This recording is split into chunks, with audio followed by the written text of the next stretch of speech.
Welcome to another fine edition of It's a Sports Show. I'm Scott Cray. Alongside me, as always, not the dancing gerbil, not DG, DP, Dolphin Paul. What's going on, DP? Please tell me that wasn't our mascot. It was. It looks like a rat with a shirt that says Iass. Hey, you know, that's exactly what it was. It was a rat that said Iass on it. Well, you know, you got to start somewhere. We finally have a mascot. It's a dancing gerbil, and you know, we have to bring him back because the rental expires after so many days. But, you know, we'll work our way up. Soon, there'll be male cheerleaders banging on our door wanting to be a mascot and doing flips and cartwheels on our show. What do you think of that? I bet you can't wait. I'll handle the female door. You handle the male door. How's that? Hey, bad things in the NFL for both of us. The Dolphins lose, guaranteeing an under 500 season, a season worse than last year, and guaranteeing Nick Saban's the only losing season he's ever had in college and NFL. And of course, experience. we have to get our producer extraordinaire, Frenchie, back today. Who Yeah. comes back today, coincidentally, when the Bengals lose, Niners lose, Imagine that. Dolphins lose, and coming back talking. Well, I'm sure within 10 minutes Smack. of this show, he'll bounce, and that'll be the end of Frenchie coming back for our show. Suddenly, mysteriously, he won't be able to do But Tuesdays. we'll have to welcome Frenchie back anyway. Yeah. He looks good. Good to have you. Had a few minor problems in the old body, like we all do. Yeah, things sewed up. He's fine Yeah, now. sewed up, fixed You know, up. they chuck some metal in your body, put you back together. He's Robo Frenchie now. So But anyway, you are right. I mean, Dolphins not so hot. The 49ers banged themselves out of the playoffs, but unlike the Dolphins, had a better year than they did last year. So at least we're heading in the right direction. Anyway. well, the 49ers at least have a little hope in their future because they're pretty young. They're developing the big three, maybe, with Smith.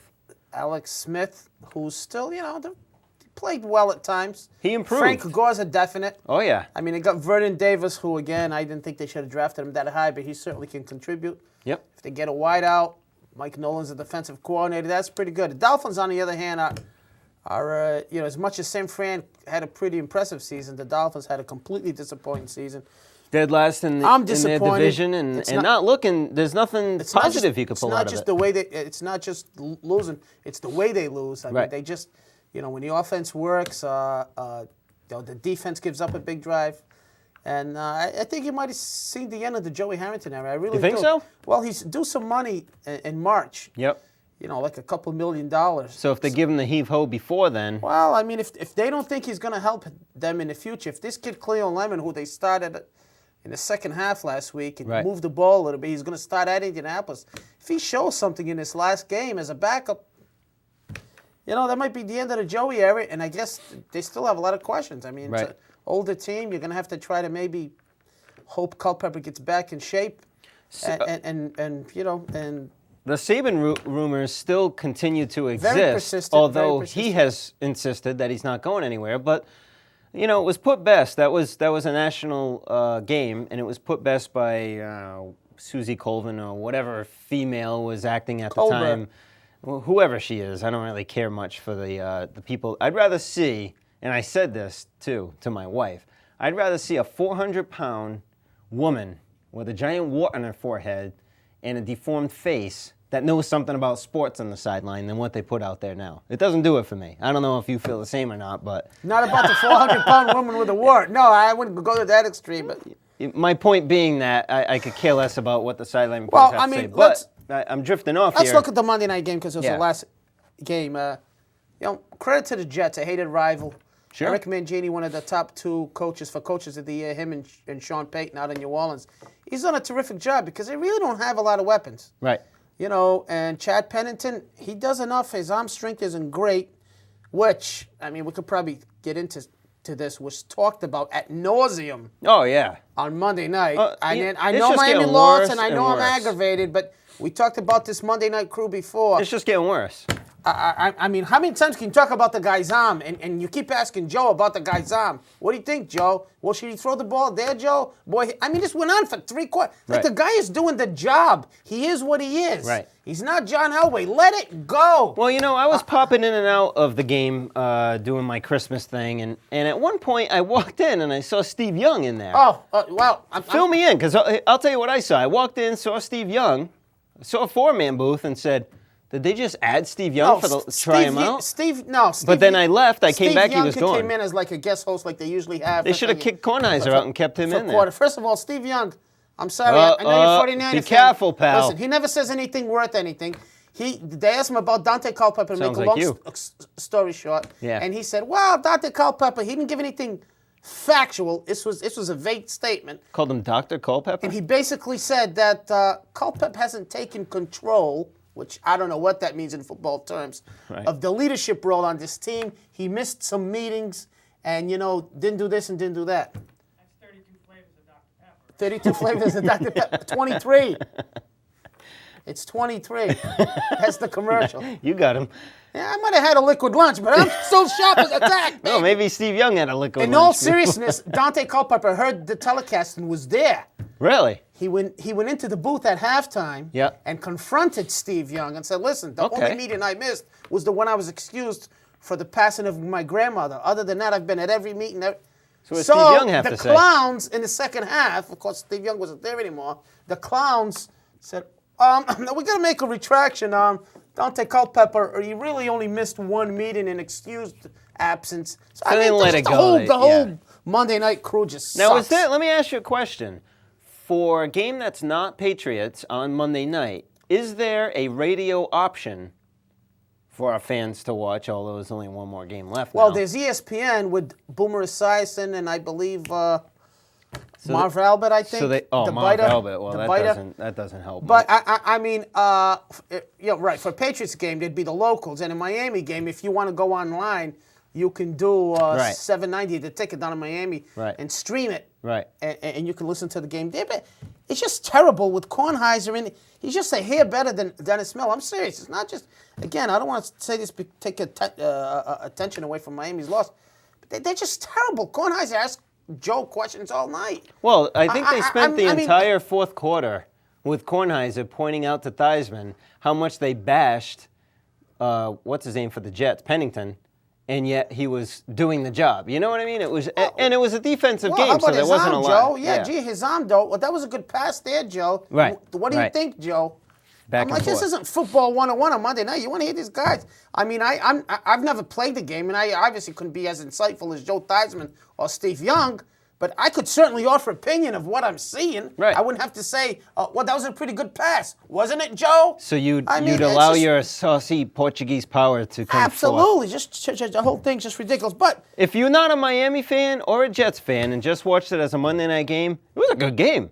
It's a pretty good game. It's a little boring if you in the like first defense. half. Well, see, I don't mind that. In the second half, there was some plays, yeah. And, hey, the Jets, one of the surprise stories of the year, who can basically clinch a playoff berth with a win or tie, or a Cincinnati loss or tie and a Jacksonville loss or tie, a Cincinnati loss or tie and a Tennessee win or tie.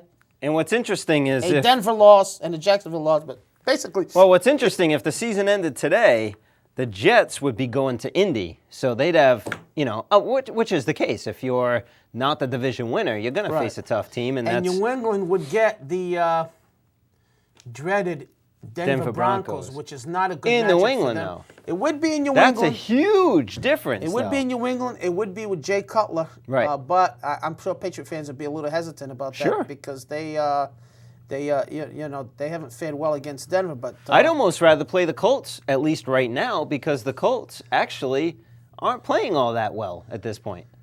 They're doing okay for themselves, but probably in New England. New England's had their way with. Well, I shouldn't say have their way, but this is the playoffs, so Peyton Manning and Tony Dungy are a little bit different. But New England with a pretty good win down in Jacksonville. Jacksonville, a tough team. Tough team. New England went down there, and Maurice Jones-Drew, boy, he was impressive for the Jacksonville. You got that right. The Jaguars. I mean, he made a lot of big plays. The guy's only 5'7", got those monster trunks. And he says that's what he uses to his advantage. He just gets low. He's already low to begin with. I don't know if you saw keep those feet moving and drag guys. I don't know if you saw guys. the combines. I get into that because I'm a football junkie. His legs. I mean, he's all leg. He's Tree like trunks. Earl Campbell. Yeah, 5'7", and he just goes. But I mean, I think the big difference with these games is just Tom Brady's a great quarterback. Well, he knows what to do with the ball. And Tom Brady got his ass kicked against Jacksonville. He got hit in the back. Wah. He went out for one play. Big deal, little baby. Don't tell me that's not hurting him though, and isn't gonna hurt the first time he gets hit in the back. Yeah, but next week. I would have liked to see him maybe stay out for like 2 to 4 years or something. Maybe perhaps make the hop over to Florida and play for Miami. I don't want to get anybody injured, but that was a good. I don't win think for them. you could get anybody injured. That was a good win for them on the road, and now they come back and they got another tough team. One of the hardest teams in the league, Tennessee. I mean, how about that, Vince Young? And again, I think quarterback play is so important, and I think that's one big reason why Miami's not successful. I mean, you got a good guy there. Look at what Breeze did for the Saints, and Vince Young came in, and Jeff Garcia came in as doing well with Philly, but I'll tell you, man, Philly, I got to see that game too, and right now I'm so excited about Philly. Philly, by the way, my third. That's your 49ers, that's your 15th team. Wait, Cincinnati could still clinch a playoff berth, so maybe they'll still be my number 2 team, but maybe because it was Jeff Garcia, but man, did they look exciting. Jeff Garcia was pumped. How often do you see a quarterback making plays like that and jumping up and down like a little schoolgirl? Not the first time Jeff Garcia has been pumped, I'll tell you that. But listen, he's a pretty good QB. I'm talking about back in San Francisco. That's all. I mean, the guy's a good QB, but. Oh man. Okay, Frenchie let's just get back left. to reality. Everyone just shut off.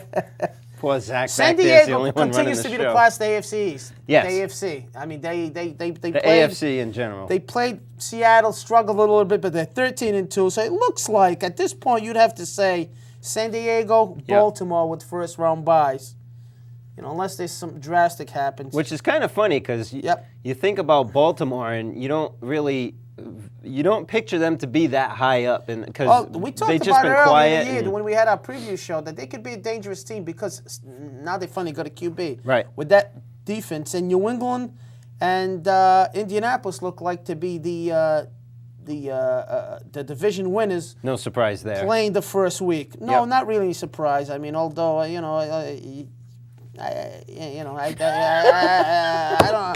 thought Miami might challenge about 8 weeks ago, but that, obviously they haven't done that. But yeah, I mean, especially Indianapolis is not a big surprise there. Jacksonville, we thought they were playing real red hot there for a while, but David Garrard, they just given up too many big plays. Right.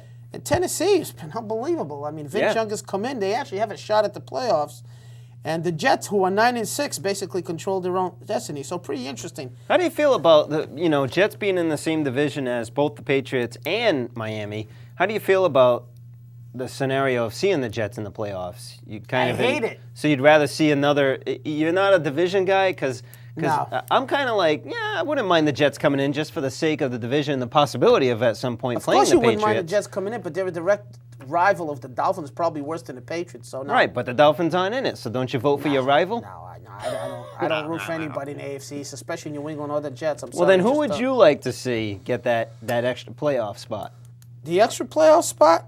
Well, I mean, the Jets look like they're going to lock it up. I think Cincinnati has enough talent. But it's really between the Jets and Cincinnati. I'd love to see, to be honest with you. Yeah. I'd love to see Tennessee and Vince Young get into. What a story that would be. But hey, the Jets deserve it. They went down to Miami. They went into Minnesota. They won 2 road games in a row. So, I mean, it's not a matter. And Mangini at the helm, you got to give him all the credit in the world. Mangini's doing a good job. I mean, in the playoffs, and the reason we're talking about so much AFC playoffs is because the NFC, you could be like 2-13 and probably still have a shot at it. Well, it's funny because we started the show off talking about the Niners getting finally technically knocked out of the playoffs. I think they're one of 2 teams maybe that are technically out of the playoffs. Now, there's a lot of technicalities in here when you look at the NFC. They said there were, some ridiculous number of teams. That's hard to go over, but I mean... But you have some real legitimate beefs here between The Giants. It's hard to believe the Giants can get into the playoffs. Dallas, we don't know what's going on with them. A lot of local Giants fans, too. That team is in a little bit of disarray there with the coach. It's amazing they can still make the playoffs. It's amazing they can still. Now, you look at the NFC, you have Chicago at 13-2, okay? Yep. After that, you have New Orleans at 10-5. Right. And both of them have already clinched the division and the first-round bye. And then you've got some teams at 9-6, like Dallas, who look like they was the Super Bowl representatives, now struggling. All of a sudden, they... Philly coming on strong with Jeff Garcia, 9-6. I'm all about And Philly. then after Carolina, after New Orleans, you got Carolina, 7-8. Atlanta 7-8. Green Bay, 7-8 with a small possibility of playoffs. Seattle leading 8-7 with St. Louis with also possibility of a playoff game at 7-8. So this is going to go right down to the last week. This is funny. When you take a look at a team like you mentioned Green Bay, right? Yep. A, they need to win. This is how they get into the playoffs. A, they need to win, and they need a Giants win, because even if the Giants win, in other words, Green Bay's still in, the Giants loss plus a St. Louis loss or a Giants loss and a Carolina win. So that's what I mean. There's some teams that, if Green Bay makes it in, that's a living joke, to say the least. But it's a possibility. But there's so many different scenarios. You got to win your game and then some. I think, if I'm not mistaken, I think the Giants can still lose this coming week, and still have a chance to get into the playoffs. If I'm not mistaken, I don't think they have to win. I could be wrong there, but that's what I think. Well, according to the information we have, because they have all the tiebreakers. Everything says a win, unless they could tie. So it looks like the Giants have to win. If Green Bay, St. Louis, Atlanta, and Carolina all lose, and even if the Giants lose, the Giants are still in. So there's all these crazy scenarios. You know what I mean? Drink some more moonshine because I can't follow all these scenarios. What do you think about Dallas, the way they have played recently, the Terrell Owens situation, former Patriot, who am I thinking of, wide receiver, making a couple of statements towards Terrell Owens, as well as now a couple of defensive players. I think a lot of people are becoming intolerable to Terrell Owens. Talking about Terry Glenn. On the well, the guy's a loudmouth. It's the bottom line. Every week there's something with him. The guy has talent, and he has dropped a lot of balls, and they're paying him a ton of money. Yep. But most drop balls in the NFL. It seems like he's happy when he gets 10 catches and they lose. When they don't win, it's always, I got to get involved in. That's a good point. That was stated on one of the shows over the weekend, that when he gets his catches, gets his touchdowns, and they lose, he seems to be in a better mood than if he only gets 2 catches and they win. It's mostly about him. And you know what? If he was a free agent right now, boy, you know what? I'd be interested to see how much interest there was in him. Well, there was very little interest, or at least less interest than you'd expect, when he got released from Philly. Dallas jumped on board, very surprising, with Bill Parcells that he would try to tolerate it. We all thought, well, maybe this is the rebirth of Terrell Owens. Maybe he's going to change. He hasn't changed one bit. He hasn't changed. With his little suicide pill scenario, he actually has become a worse person as it relates to off-the-field antics. Every week, everybody's got to be on pins and needles because he always yells at somebody. I don't... Is he gone after the season's over? That's the question. I think so. Especially if Dallas gets knocked out. I think so, to be honest with you. He's going to probably have an incentive-laden contract with somebody because with that talent, somebody's going to take a chance on him. But I wouldn't want him on Miami as much as we could use a star like that. I wouldn't want him on the 49ers or the Bengals or the Eagles or the Patriots. That's right. So between us, there's 5 teams knocked out. On the first day of Christmas. Frenchie had mentioned off the set before the show, he said, look, the guy's got the most drop balls in the NFL, but when you take a look, it only really amounts to 1 drop ball per week. What is it, 17 drops? 17 and 16 weeks. So a drop ball game, is that such a big deal compared to the catches he does make? Yeah, it is a big deal for a guy who's supposed to be one of the top receivers in the league. And if you look at the catches, I've seen some of the games. They're breadbasket catches. Right. We're not talking about Terrell Owens having to go, He's not leaping for balls. Jump 3 feet. There was a game, I believe it was Thanksgiving. Yep. 4th down, and I think it was 1 or 2 when he dropped one in the sideline in the breadbasket. Well, see, he's catching. Not what you expect from a guy like that. You have to make big plays, and he has done some. But he's an average receiver. There's probably 9 or This 10 year he guys. is. Yeah, there's 9 or 10 guys with more catches than him. Sean including- Salisbury said the same thing. He's not an including elite guys- receiver. right. He's just another receiver at this point. You know, it's just, I mean, unfortunately with his attitude, he's just a problem every week. I mean, you know, he's not a bad guy. We're not talking about drugs. We're not talking about off-field. Just a pain in the rear end. Well, there's a lot of off-field stuff too, but it's not in relation but to I mean, the law or in anything. general, with all his comments and everything, Right. I mean, I just don't think he's worth it a shot. And this offseason, Randy Moss is probably going to be another guy who knows that could be up there for. Well, it's kind of funny that Randy Moss kind of ran along the same path as Terrell Owens. Terrell Owens has been around in the league a little longer, I believe, but Randy Moss is not anywhere in stats categories. He plays for a crappy team with a crappy quarterback, and he has no support around him. But as it relates to attitude and everything else, he's just disappeared off the face of the earth for the most part.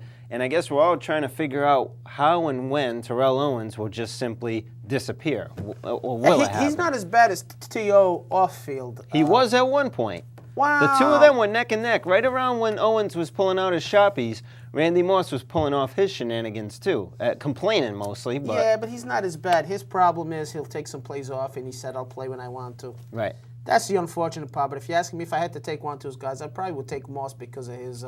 I think if he gets in a good situation, his attitude will be better and his work habits and everything. But Why hasn't Bill Parcells? Why does it seem like in the public face that Parcells has not addressed Terrell Owens? well, I think he's just trying to take a politically correct road. I don't think he lobbied to bring in Terrell Owens. I think it's You might be something right. more with Jerry Jones. So Right. so Parcells is just like I know what Parcells is thinking. Hey, I can guarantee you he's sitting in the corner right now going, Lord, please let this season get over with, because he probably feels trapped or chained down with this Right. guy, who every week he's yelling at the coordinator, the quarterback, I didn't get enough catches, I got to get involved in the game plan. Well, remember how happy he was when Dallas went from Bledsoe to Romo, and then all of a sudden Romo's not throwing to him either, and Romo's got his problems, so now, They're struggling right now defensively. I couldn't believe how the Eagles just went right down the field on them. So that's a problem too. It's not just the offense has some stars and some running game, but boy, I tell you, that defense is very suspect right now. Yep. I'll be honest with you. Anybody in the NFC is going to struggle in the Super Bowl. I don't care if it's Chicago. The Saints' defense is. Well, the thing is, there's only a couple of good teams in the NFC. Right. That's it for the most part. And it's too bad because if this were, instead of National American Conference, if this were just one giant conference, you'd only have two teams from the NFC making it. And it's too bad that the power has kind of shifted, so to speak, to the AFC. You got a lot of good teams in the AFC Well, that happened. just aren't going to make If you remember it. in the '80s, Right. It was Dallas and. Well, that's what You Frenchie know, was mentioning that We'd it was watch all the NFC. NFC West championship, and we're like, The 49ers, this is the Super Bowl. Green Bay. This yeah. is the Super Bowl. Washington, this is the Super Bowl. And it would happen. Yep. They crushed the AFC opponent. So everything is cyclical and probably will change back around. Cyclical? Cyclical, yeah. It's pretty good. In a cycle. I'm liking it. How come it's not cyclical? Yeah. Cyclical sounds a little better. We were talking about Terrell. It's like I'm cyclical of the Dolphins. I think we've talked enough about Terrell Owens and his cyclicalness. The Patriots, where do we go next? They Well, I'll tell you. seem to have areas they need to improve in every week. Well, here we are. We just finished week 16. I think you need to be pretty much improved at this point on those areas and be happy with the team you have moving Well, forward. I mean, they are what they are. And the bottom line is when you got Belichick and Tom Brady, there's always a shot. I mean, I saw the Patriots this week, and Tom Brady just knows what to do with the ball. He's just kind of a robot back there. And with mediocre talent around him as far as receivers, he just knows what to do with the ball. And Right. if you get Lawrence Maroney running the ball a little bit, that'll help.